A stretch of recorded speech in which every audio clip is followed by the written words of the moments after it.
వేదం చదువుకుంటే ఏమిటి లాభం? వేస్ట్ కదా. ఇదే ప్రశ్నించాడు మెకాలే అనేవాడు. వేదం చదువుకుంటే దండగా, అందుకని వేద పాఠశాలని మూసేయండి అన్నాడు. ఎప్పుడు?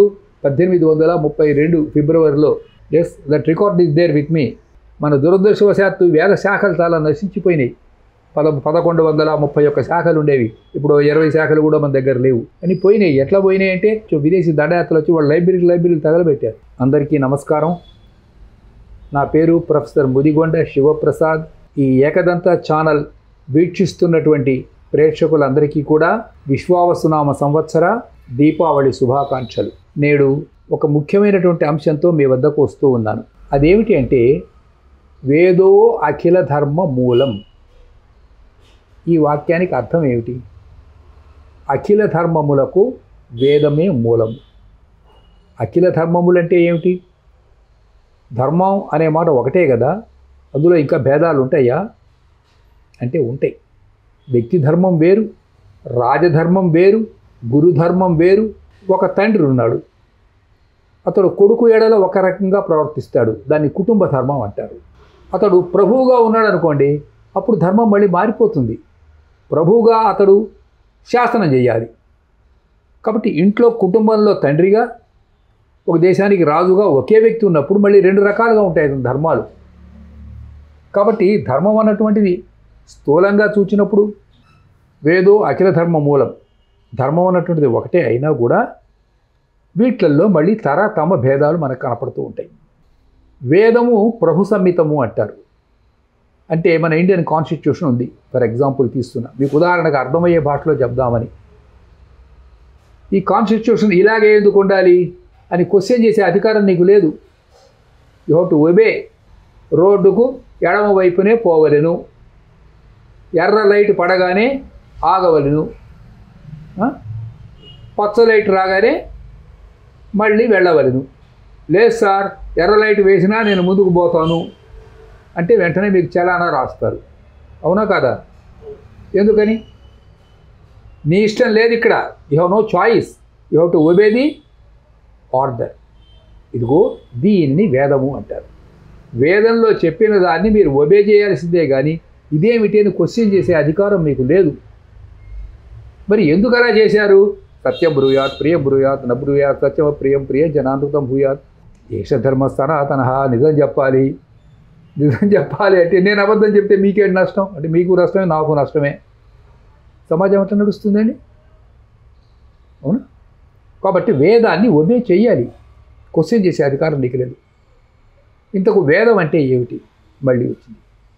మనకు స్థూలంగా విద్ అనే ధాతువు నుంచి వేదం అనే మాట పుట్టింది. విద్ అంటే ఏమిటంటే తెలుసుకోవటం. ఏది తెలుసుకుంటే మనకు అంతా సమస్త విజ్ఞానం తెలుస్తుందో దాన్ని వేదము అన్నారు. విజ్ఞానం అనంతమైంది. ఇప్పుడు మనం కాలేజీకి వెళ్తాం కదండి, మీ కాలేజీలో ఏం చదువుతున్నారు? ఫిజిక్సా, ఇంకా కెమిస్ట్రీ, ఇంకా మ్యాథమెటిక్స్, కామర్సు, ఎకానమిక్స్, ఇంకా జెనెటిక్స్, ఇవన్నీ చదువుతున్నారు కదా యూనివర్సిటీలో. ఇంకా లాంగ్వేజెస్ చదువుతారు. మరి వేదంలో ఏముంది? వేదంలో సమస్త విద్యలు ఉన్నాయి. వేదంలో కామర్స్ ఉంది, వేదంలో ఎకనామిక్స్ ఉంది, వేదంలో రాజనీతి శాస్త్రం ఉంది, నైతిక శాస్త్రం ఉంది, ధర్మతత్వజ్ఞులు ధర్మశాస్త్రం బని, వేదాంత విధులు వేదాంతమనియు, నీతి విచక్షణలు నైతిక శాస్త్రం బని, కవివృషవులు మహాకావ్యమనియు పంచమవేదాన్ని వర్ణించారు. కాబట్టి సమస్త విద్యలు వేదంలో ఉన్నాయి.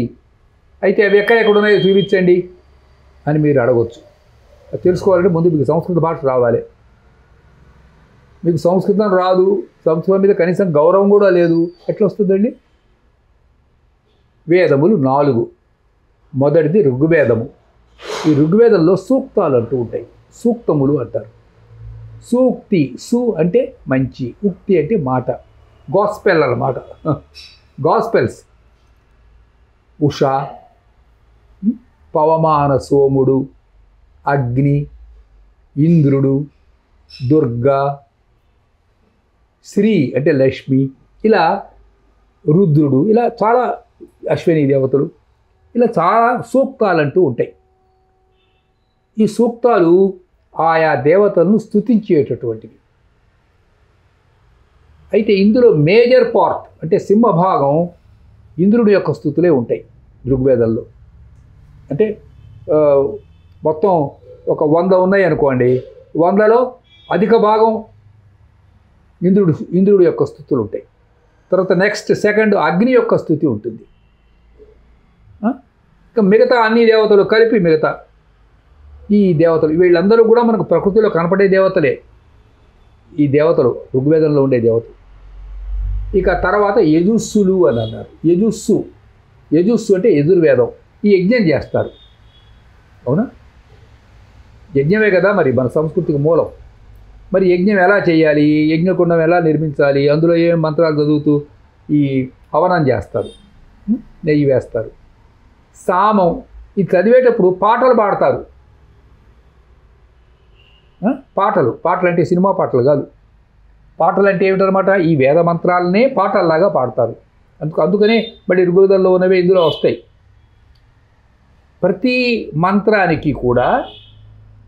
మంత్రానికి మంత్రం అంటే ఒక సూక్తి, ఒక సూక్తం, ఒక ఋషి ఉంటాడు. ఈ ఋషి తపస్సు చేస్తున్నప్పుడు అతనికి ఆ మంత్రం స్ఫురిస్తుంది మనస్సులో. ఇప్పుడు నేను ఒక కథ రాస్తానండి, ఈ కథకి ఎవరు కర్త? నేను. అవునా? అట్లాగా ఆ ఋషి ఆ మంత్రాన్ని దర్శిస్తాడు. అందుకని అతన్ని ద్రష్ట అంటారు, అంతేగాని స్రష్ట అనరు. స్రష్ట మీన్స్ క్రియేటర్. ద్రష్ట మీన్స్ అతడు ఆ ధ్యానంలో ఉండగా ఆ మంత్రం స్ఫురించింది, ఆ మంత్రం అతని నోటి వెంట వచ్చింది. దీన్ని ఏమంటారు? ఇది వేదాన్ని బ్రహ్మవృక్షం అన్నారు, ఈ సృష్టిని బ్రహ్మవృక్షం అన్నారు. ఈ సృష్టికి బ్రహ్మవృక్షం అని ఒక పేరు ఉంది. చాలా ఆశ్చర్యంగా ఉంది కదండి ఈ సృష్టి. చాలా ఆశ్చర్యంగా ఉంది. ఏమిటి అసలు ఈ సృష్టి ఏమిటి? ఇది ఎక్కడి నుంచి వస్తున్నది, ఎక్కడికి పోతున్నది? ఇప్పుడు మొన్నటిదాకా మా అమ్మ నాయన, మా తాత నాయనమ్మ ఉన్నారు కదా, వాళ్ళందరూ ఏరి ఇవాళ పోని వాళ్ళు పోయారనుకుంటే మళ్ళీ ఎవరో కొత్త వాళ్ళు మళ్ళీ వస్తున్నారు. ఎక్కడి నుంచి వస్తున్నారు వీళ్ళు? ఇవన్నీ కూడా మనకు కొన్ని సమాధానాలు చెప్పడానికి వేదం ప్రయత్నించింది. వేదాన్ని అపౌరుషేయము అంటారు. గుర్తుపెట్టుకోండి పిల్లలు, వేదాన్ని ఏమంటారు? అపౌరుషేయము. అంటే పురుషుడు రాసింది కాదు. పురుషుడు అంటే man. It's not man made. ఇది ఈశ్వరీయ వాక్యాన్ని వేదము అంటారు. ఈశ్వరీయ వాక్యం.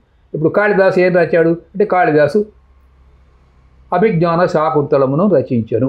మీరు చెప్పగలుగుతారు. అగ్నిమీళే పురోహితం, ఈ మంత్రమును ఎవరు రాశారు? ఈ మంత్రానికి ఎవడో అక్కడ ఒక ఋషి పేరు ఉంటుంది, కానీ ఆ ఋషి ఆ మంత్రాన్ని రాయలేదు. తపస్సులో ఉండగా అతని నోటి వెంట ఆ మంత్రం వచ్చింది. అర్థమైందా నేను చెప్పిన పాయింట్? ఋగ్వేదము, యజుర్వేదము, సామవేదం అంటే పాఠం, అధర్వణ వేదం, ఇందులో కూడా మంత్రాలు ఉంటాయి.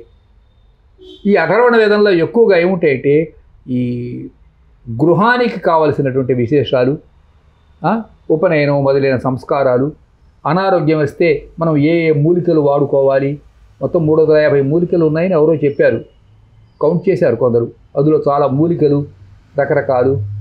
ఇట్లా మన మానవ జీవితం సుఖంగా ఉండాలంటే ఏం చేయాలో ఇవన్నీ మనకు అధర్వణ వేదంలో చెప్పబడి ఉన్నాయి స్థూలంగా. పూర్వం ఈ మొత్తం కలిసి ఉండేవి, ఇట్లా 4 లేవు, ఒకటే వేద అంటే ఒకటే వేద, పెద్ద రాశిలాగా ఉండేది.